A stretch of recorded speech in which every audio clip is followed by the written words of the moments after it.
Humans love gore, from child sacrifices to gladiator fights to modern-day horror movies. We are a species that cannot stop looking at our own fragility. Philosophers like Julia Kristeva spoke of the abject, that which disturbs identity, system, and order. Nothing is more abject than a body opened up. It is the moment we realize we are not just souls but meat. Today we trace the history of the gaze, why humans have always been drawn to the visceral, and what happens to a soul that watches too much. For the ancient, gore was not just entertainment, it was liturgy. To the Aztecs, blood was Nextlahualli, a debt payment to the gods. The sight of a beating heart wasn't meant to cause shock in the modern sense. It was a reassurance that the sun would rise.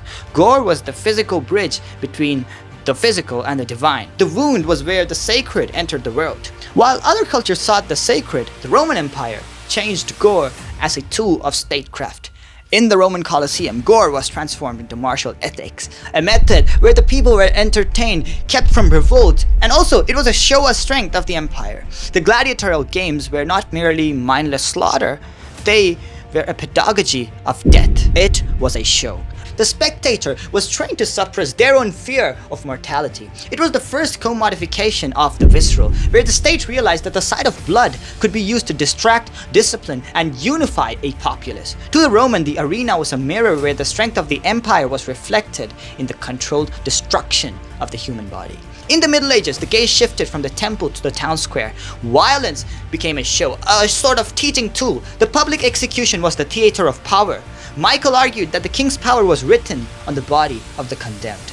The crowd didn't watch for fun, they watched to see the restoration of the law. The more spectacular the gore, the more absolute justice appeared to be. By the 17th century, the spectacle moved into the anatomical theater. This was the medicalisation of gore. Under the guise of enlightenment, the public paid to watch the interior of the human body revealed. We rebranded our morbid curiosity as science. But the rowdy atmosphere of these dissections proved that the primal urge to see the forbidden remained unchanged. But today, we have entered the age of nihilistic gaze. Violence is no longer sacred, judicial, or even scientific. It is content. In the digital age, we suffer from the collapse of distance. When we watch viral gore through a screen, we engage in benign masochism, where we delight in someone's pain. We get that adrenaline of the threat with none of the responsibility. We are consumers of tragedy. And as the general aggression model suggests, we aren't being purged. We are being primed to see this world as inherently violent and the human body as inherently disposable. By enjoying gore, we have become sadists. With this, the human life loses value. Somehow death seems almost normal, sometimes even needed, and sometimes entertaining. Where does this leave us? If we are addicted to the sight of a broken body, is there any hope? The Christian message offers a final radical shift in the gaze.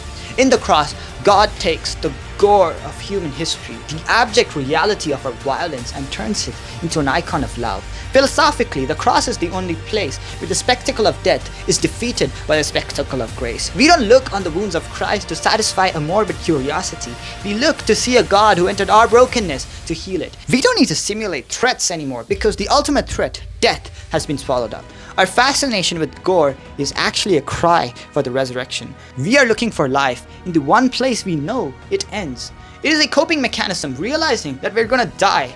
But for the Christian, death is not the end. It's actually the beginning.